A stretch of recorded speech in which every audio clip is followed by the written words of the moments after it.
बोलिए। मैं आज यहाँ आप सबके बीच में इसलिए आया हूँ कि पिछली 19 तारीख को ये एक बच्चा है जो हमारे ज़िले में बाहर से आके रह रहा है और अपने इसके साथ इसका छोटा सा बच्चा है, उसकी बीवी है। यहाँ इसलिए आया कि नोएडा में आकर के गुजर बसर करूँगा। यहाँ आने के बाद इसे इंडिया डायरेक्ट न्यूज के संपादक से मुलाकात होती है। इसके अंदर पत्रकारिता का जुनून हर आदमी के दिमाग में होता है, इसके अंदर भी था। इसको उन्होंने स्टिंग ऑपरेशन करवाने पे लगा दिया और ये स्टिंग ऑपरेशन शराब के ठेकों के हैं। इन स्टिंग ऑपरेशनों को करवा करके जो संपादक जी हैं और मालिक साहब हैं अखबार के, उमेश भारद्वाज जी और निशांत शर्मा जी कह दीजिए या भारद्वाज जी कह दीजिए, ये दो एक ही बात है। एक अखबार का मालिक है, दूसरा संपादक है। बल्कि ये इनकी मैंने वो देखी थी फेसबुक या कोई सी आईडी, तो इनके बहुत सारे चैनलों के नाम भी लिख रहे हैं। ये किसी सैटेलाइट चैनल में भी हैं, पूरा बूम है इनका। लेकिन काम क्या है इनका? इनका काम है गाजियाबाद, गौतम बुद्ध नगर, बुलंदशहर और इसके और आसपास के जिलों में से शराब के ठेकों से उगाही करना। कहीं जुआ सट्टा चल रहा हो तो उनसे उगाही करना, सेक्स रैकेटों से उगाही करना, जो स्पा सेंटर्स हैं उनसे उगाही करना। केवल उगाही करना, बंद करवाना नहीं। मैंने इनके डिटेल में से देखा है, जो इनकी मोबाइल की डिटेल है, जो व्हाट्सएप की डिटेल है चैटिंग की, उसमें तमाम फर्जी आइडियां आ रही हैं। फर्जी क्यों कह रहे हैं हम? कि उनमें ना तो एड्रेस है, ना ही उनमें मोबाइल नंबर है उनके, ना ही किसी व्यक्ति का कोई फेस लग रहा है, पहचान वाले व्यक्ति का फेस लग रहा है। तो ऐसे व्यक्ति का लग रहा है कि जिसको आमतौर से लोग जानते नहीं हैं कि वो उसका ही है या नहीं है, वो उसकी कोई पहचान नहीं है। तो इसलिए मैं कह रहा हूँ कि तमाम फर्जी आइडिया, और ये 1 2 3 4 5 नहीं, मैंने ये सभी, अब ये उन्हें डिलीट भी कर दें तो वो ख़त्म नहीं होंगी। मैंने उनकी सबकी वीडियोग्राफी की है, सारी जितनी भी आइडिया हैं उनकी। जैसे एक है इनकी अभिरंग, मैंने पूरी 1 घंटे की फिल्म दारू की उस पैसे ले रखी है। एक ट्वीट नहीं है, 2 ट्वीट नहीं है, पूरा 1 घंटे की फिल्म है। आपको चाहिए आप भी लोड कर लेना या मुझसे ले लेना, क्योंकि अब ये बहुत जरूर जिस ट्वीट का मैं नाम ले रहा हूँ वो डिलीट पाएगा। इसमें ये हो क्यों रहा है? सरकार ने पिछले दिनों ओवर रेटिंग पे शिकंजा कसने के लिए इसमें पेनल्टी कर दी 75,000 और कुछ ऐसा प्रावधान कर दिया कि यदि 1 से ज़्यादा बार आप इस अपराध में पकड़े जाओगे तो आपके लाइसेंस नष्ट हो जाएंगे। उसी के पीछे एक ब्लैकमेलिंग है। यदि ये एक नॉर्मल चालान हो कि 2,000 रुपये का, तो ये ट्वीट होने बंद हो जाएंगे। क्यों? क्योंकि पेट्रोल फूक जाता है, फिर उसके सौदाबाजी करने में जो समय लगता है वो फूक जाता है। अगला बंदा यदि किसी का ओवर रेटिंग का कोई वीडियो डालोगे तो वो 2,000 रुपये राजस्व में ही जमा कर देगा। यहाँ मैं आपके माध्यम से ये भी कहना चाह रहा हूँ कि इस पर सरकार जल्द से जल्द संज्ञान ले, क्योंकि ये ओवर रेटिंग तो रुक नहीं रही है। ये एक ऐसी समस्या है कि इन ठेकों पे जो है शिक्षित और मतलब बिल्कुल चरित्रहीन टाइप से लोग दारू बेचने पे बैठते हैं, जिनका कोई करैक्टर नहीं होता, दीन ईमान नहीं होता, जिनकी आर्थिक स्थिति अच्छी नहीं होती, मानसिकता अच्छी नहीं होती, सोच अच्छी नहीं रहती, वही लोग शराब के ठेकों पे सेल्समैन के लिए बैठते हैं। ये अलग बात है कि कल वो यूँ कहेंगे कि सारे सेल्समैन की तुमने इतनी घटिया इमेज क्यों बना दी। मैं तो कह सकता हूँ यदि आप उसमें कोई BA MA का लेवल का वो कर दो कि भाई BA MA का ही एजुकेशन वाला बैठेगा, ऐसी कोई वो नहीं है। तो एक तो विषय ये है। दूसरा, मैं जिले के अपने आबकारी अधिकारी से बल्कि पूरे उत्तर प्रदेश के जितने भी आबकारी अधिकारी हैं, मैंने एक लेटर भी लिख के दिया था कि वे ऐसे ट्वीटों पे कोई संज्ञान ना लें जो छदम है। छदम से मतलब समझ रहे हो? मीडिया न्यूज कंपनी ट्वीट बनाते हैं। मीडिया न्यूज कंपनी का एक मोबाइल नंबर होता है, एक एड्रेस होता है। मीडिया न्यूज कंपनी का तो छोड़ो, व्यक्ति का, प्रत्येक व्यक्ति का आजकल तो आधार कार्ड तक होता है। ऐसी कौन सी क्रांति है इसमें? ऐसे कौन से बम फट रहे हैं जो तुम्हें चेहरा छुपाना पड़ता है? ओवर रेटिंग की शिकायत। अभी तुम्हारी मोहल्ले में लड़ाई हो जाती है, पड़ोसियों से हो जाती है, तो तुम तो खुल के एप्लीकेशन दियाते हो। लेकिन यदि दारू का ट्वीट करना है तो वो दुबक्का ही करना है। जब दारू खरीदने जाते हो, पीते हो, तब तो नहीं दुबकते हो। तो दुबकने की क्या जरूरत है? क्या कोई दारू का ट्वीट करते ही कोई पुलिस पकड़ने आती है? चेहरा छुपाने की क्या जरूरत है? यदि आपका उद्देश्य वाकई ओवर रेटिंग रोकना हो तो आप अपने निश्चित उससे करो। यदि आपका उद्देश्य इस बात का खुलासा करना हो कि भाई फलानी जगह ओवर रेटिंग चल रही है, तो ये एक ट्वीट से भी हो सकता है, ये 2 ट्वीट से भी हो सकता है। मैं उस जमाने का पत्रकार हूं जब पत्रकार केवल खबर लिख दिया करते थे, कोई सबूत देने की जरूरत नहीं पड़ती थी और एक्शन होते थे। लेकिन ये बार बार वीडियो बनाना, हर रोज वीडियो बनाना, डिलीट के संपादक पैदा हो गए कई सारे। वो तह में जाते ही नहीं है, उन पर एक टेंडर है कि यदि कोई ट्वीट गिर दे तो उसका चरित्र हनन कर दो। उनसे यदि मैं पूछ लूं कि तुम्हारे जितने भी ठेके वाले हैं, इनमें से आज तक किसी ने तहरीर क्यों नहीं दी किसी एक के भी खिलाफ? आप एक अखबार का नंगा नाच रोज देखते हो, उसमें रोज छपता है कि फलाने ने उगाई कर ली, फलाना जो है अवैध उगाई कर रहा है। कहीं कोई प्रूफ तो दें।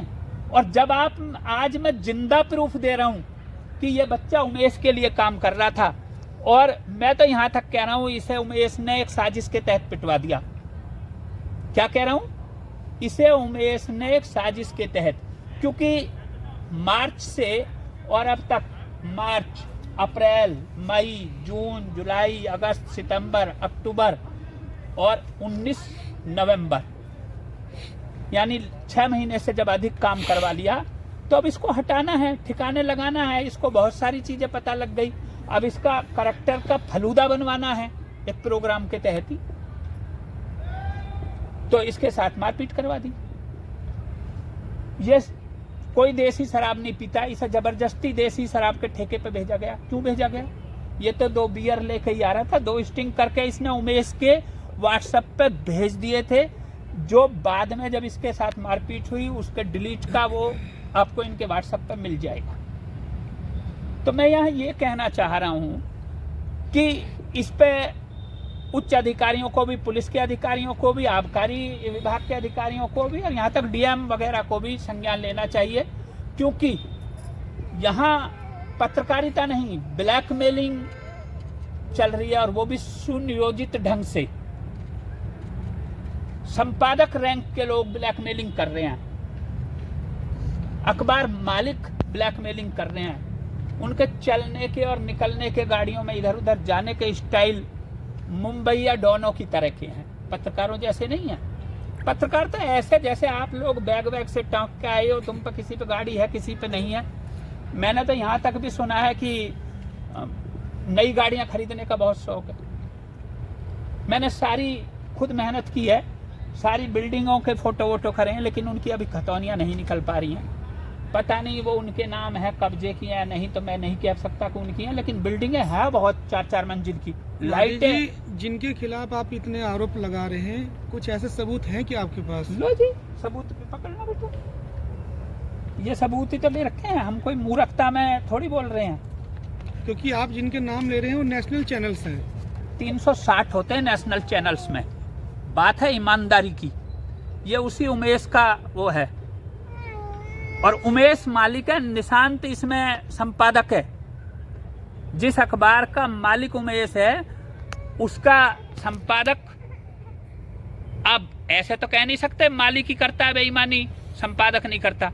वैसे मुझे तो ये भी सूचना है कि मालिक साहब का गिरोह अलग है और संपादक साहब का गिरोह अलग है, दोनों के नेटवर्क अलग अलग है और आपस में टाई अप रहता है, भाई हैं दोनों। ये क्या है? ये आप देख रहे हो, ये इसका सबूत है कि ये बच्चा उन्हीं के बीच ट्रांजैक्शन है। ये बच्चा तो उन्हीं के साथ था। ये कॉल डिटेल है,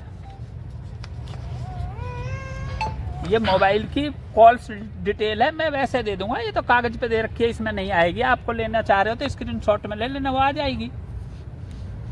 समझ रहे हो? तो हम ये चाहते हैं कि जो मारपीट, बहुत बड़ा इन्वेस्टिगेशन और बहुत बड़ा, मैं केवल खबरों के लिए बोल रहा हूं, मुझे कोई न्यायालय में सजा नहीं सुनानी, मैं जज नहीं हूं। समझ रहे हो? मैं ना कोई पुलिस का अधिकारी हूं कि जो मैं एक एक चीज का पुख्ताई सबूत ला कर आपके अनुसार ये नए लोगों को या नए पत्रकारों को टच में लाकर उसका उपयोग करते हैं, फिर उसको मक्खी की तरह निकाल के फेंक देते हैं? ये उपयोग नहीं करते, ये दुरुपयोग करते हैं, और ये महादुरुपयोग करते हैं। और इन्हीं की वजह से जिले में दूसरे संपादकों के भी ईमान डोल गए, इन्हीं की देखा देखी। जो पत्रकार यहाँ समाज के लिए पैदा हुए, उनको भी लगने लगा कि हमारी भी आलीशान कोठी होनी चाहिए। ऐसे लोगों की वजह से चौथे स्तंभ से लोगों का विश्वास खत्म हो रहा है। अब आपने आवाज उठाया, तो क्या कदम होगा आगे आपका? मेरा तो यदि आप जैसे भाइयों का साथ मिला तो मैं चाहता हूं कि इन लोगों का कम से कम हम गौतम बुद्ध नगर से तो खदेड़ा कर दें। वो बहन जी का नारा है, मुझे अच्छा लगा, पसंद आया, तो मैंने बोल दिया खेला होगा और खदेड़ा भी होगा। बस आप लोगों का साथ चाहिए। इनके अलावा कोई और भी व्यक्ति ऐसे हैं जिनका मामला आपके सामने आया हो, जिनके साथ मुझे ऐसा हुआ मैं हो? स्पष्ट ही बता देता हूँ। मेरे पास एक इनसे पहले आया हुआ बच्चा है, राजा मौर्य। ये राजा मौर्य आज का मुद्दा का पत्रकार हुआ करता था। अब आज का मुद्दा के यहाँ एक प्रिंटिंग प्रेस है जिस पर सभी के अखबार छपते हैं, मेरा भी छपता है और भी 20-50 छपते हैं। वहीं से ये उमेश ने अपने संपर्क में ले लिया। उमेश ने इस पर तमाम स्टिंग करवाए। नया युवा है, जैसे ये बहक गया कि भाई स्टिंग करना ही तो पत्रकार का काम है। पत्रकार समझते हैं कि स्टिंग करना ही, उन्हें पता नहीं है संपादक जी माल पी गए। वो तो सोचते हैं हमने जो है स्टिंग कर दिया। मेरे पास उनके भी डाटा रखे हैं। ये बहुत सारे लोग बोलते रहते हैं कि मैं करवा रहा हूँ, मैं करवा रहा हूँ। मेरी हंसी छुटती रहती है कि ये इतने नालायक क्यों हैं, इतनी नीचता भरी बात क्यों करते हैं। वैसे मैं आपको बता दूं ये क्यों करते हैं। आप जैसे साथी सच को सपोर्ट नहीं करते। यदि इस बच्चे को मैं लेकर साथ खड़ा नहीं होता और मैं भी ये सोचता रहता कि आज मेरी बीवी शादी में जाएगी, मेरी बिटिया पढ़ने जाएगी, तो ये बच्चा हो सकता है जिस तरह की इसकी वीडियो वायरल हुई, शर्मिंदगी महसूस करके आत्महत्या कर लेता। और ये लोग पता फिर क्या करते हैं, ये फिर उनकी पारिवारिक महिलाओं को या किसी को कलंकित करते हैं। फिर लोग आत्महत्या को भी इन तक नहीं जोड़ते। और मेरा जैसा व्यक्ति कोई सब कुछ पूरी की पूरी फाइल दे दे तो भी ये सोचते हैं कि भाई भाटी जी तो वैसे ही उड़ते तीर लेते हैं। इसके अलावा और भी कुछ सबूत आपके पास है जिनका खुलासा आप करना चाहेंगे? यदि आप सब लोग सपोर्ट करेंगे तो डे बाय डे, मैं तो हर डे इनकी जो है आपको फिल्म की फिल्म दे दूंगा। मेरे साथ चल दें, मैं जाके खड़े होकर इनकी बिल्डिंगों की वीडियो करा दूंगा। इनकी औकात नहीं है कि आप मेरे साथ जाएं और मेरे होते हुए ये कुछ कह दें। कहां से आ रही है ये संपत्ति?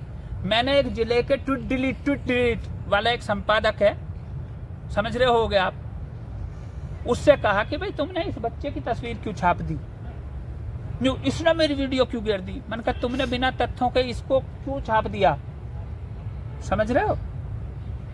इससे क्या हो, मैंने कहा ये उमेश का बंदा है, मेरा नहीं है। मेरे पास तो 2 दिन से मदद के लिए आया। मैं अभी से इससे यूं कहूं कि तू इसके फलाने पत्रकार के खिलाफ मत लिख। अरे फलाने ने उसकी भावनाओं को ठेस पहुंचाई, उसने भी उसका खोल दिया। क्या ऐसे पत्रकार ऐसे संस्थान के खिलाफ कार्रवाई होनी चाहिए, होगी कैसे होगी? यदि आप सब लोग लग जाएंगे, एक साथ क्या हो चाहते हैं जाएंगे। सरकार से आप? इसमें सरकार कुछ नहीं करेगी, इसमें तो हम ही लोगों को सबसे पहले इनको बेनकाब करना होगा। फिर हम लोगों को जितने ज्यादा से ज्यादा लोग हैं उनको जोड़ना होगा और इनके दरवाजे पे खड़े होकर कहना पड़ेगा कि जाइए, go back Bulandshahr, go back Bulandshahr. समझ रहे हो? इतना करने की हिम्मत है तो मैं तैयार बैठा हूं। धन्यवाद। इनको तो बुलंदशहर ही छोड़ के आना पड़ेगा। धन्यवाद। क्या नाम है आपका? मेरा नाम देव कुमार मिश्रा है, मैं एक पत्रकार हूँ। मेरे से 19 तारीख को मारपीट हुई थी, तो उसके चलते मेरे को जान माल का खतरा है, इसलिए मैं मीडिया के सामने आया हूँ। कहाँ आपके साथ मारपीट हुई थी और किससे खतरा है आपको? मेरे को सोरखा सेक्टर 113 में मारपीट हुई थी और उमेश शर्मा और निशांत शर्मा जो इंडिया डायरेक्ट न्यूज के संपादक और मालिक हैं, इन लोगों से मेरे को खतरा है। इन लोगों से क्यों खतरा? क्या आप उनके संपर्क में हैं या कोई वजह है? मैं पिछले 7 से 8 महीने से इनके संपर्क में थे, इनके लिए काम करते थे, साथ में इनके मतलब बैठना उठना था, इनके लिए स्टिंग ऑपरेशन वगैरह करता था मैं। ये जिन व्यक्तियों का आप नाम ले रहे हैं कौन है ये? ये इंडिया डायरेक्ट न्यूज अखबार के संपादक और मालिक हैं जिनका नाम ले रहा हूं। अच्छा, तो आप उनके लिए किस तरह के काम करते थे? शराब ठेका वगैरह पे या जो भी गलत काम होते थे तो उनके स्टिंग वगैरह करते थे। सामाजिक तौर पे हम क्या करते थे फिर उसका? उनको देते थे कि मतलब जिससे कि समाज में जो भी गंदगी है तो थोड़ा साफ हो। अभी कुछ दिन पहले जिस तरीके से आपने कहा कि मारपीट हुई, एक सोशल मीडिया पे आपका जो वीडियो भी वायरल हुआ था, तो उसके विषय में थोड़ा संक्षेप में बताइए। उसमें मेरे साथ जो मारपीट की थी उसमें कहीं ना कहीं मेरे को लगता है कि उमेश भारद्वाज का हाथ है, जिसके लिए आप काम करते थे? जी, जिनके लिए मैं काम करता था। तो उसके बाद क्या आपने पुलिस प्रशासन से किसी तरीके की अपनी गुहार लगाई या आपने जैसे कहा कि आपको खतरा था? तो हमने पुलिस प्रशासन से सबसे गुहार लगाई है, मुझे कहीं से भी सुरक्षा नहीं मिल रही है, कोई कानूनी कार्रवाई नहीं हो रही है, ना ठेका मालिक के खिलाफ या इसमें जो षड्यंत्र में जो लोग मेरे साथ हैं जिन्होंने मुझे फंसाया है षड्यंत्र। अब क्या चाहते हैं आप पुलिस प्रशासन से? हम चाहते हैं कि हमको न्याय मिले, जो भी दोषी है उन पर कार्रवाई हो और आपको सुरक्षा मिले। मुझे सुरक्षा मिले। ठीक है, धन्यवाद। जिस जगह पे आप वर्क कर रहे थे वहाँ से कोई आईडी प्राप्त की है आपने? मैंने उनको भेज रखा है व्हाट्सएप पे, उसका आपको स्क्रीनशॉट मिल जाएगा। 3-4 महीने हो गए, पहले तो ये 3 महीने तक तो ट्रायल के नाम पर रखते कि आप खबर लाओ तब देंगे आईडी। फिर मैंने आईडी जो भेज रखा उसका आपको स्क्रीनशॉट सार्वजनिक तौर पर दे देंगे, इन्होंने बना के नहीं दिया आईडी कार्ड। ठीक। क्या नाम है आपका? क्या कहना चाहते हैं आप? मैं यही कहना चाहती हूँ, जो इनके विरोधी हैं उमेश शर्मा, निशांत शर्मा जी, वो जान मान का खतरा है बाहर जाते हुए। तो मुझे बस यही कहना है कि आप लोग सहयोग करें, मैं इसीलिए आप लोगों के सामने आए हैं। क्या करते हैं आपके पति? पत्रकार हैं। किस प्रकार से जान माल का खतरा है, क्यों खतरा है? किससे काम किससे करते आप हैं? सुरक्षा चाहते हैं? किससे सुरक्षा लगाना आपको चाहते किससे हैं? डर है? मुझे उमेश शर्मा, निशांत शर्मा से डर है। तो सुरक्षा किससे चाहते हैं आप? न्याय की मांग किससे कर रहे हैं आप? हम सीएम योगी आदित्यनाथ जी से भी मांग कर रहे हैं कि आप लोग हमारी सहायता करें। अभी तक जो भी कार्रवाई की गई थी उसमें कोई सुनवाई नहीं हुई है, इसीलिए मैं यही कह रही हूँ कुछ मतलब कि हम लोगों को संतुष्टि मिले। अंदर से डर बैठा हुआ है। डर किससे बैठा हुआ आपको? उमेश शर्मा जी, जो कि ये बाहर जाते हैं, ड्यूटी वगैरह करते हैं, तो डर ये है कि कहीं इनके ऊपर कोई दोबारा से घटना ना हो जाए। ठीक।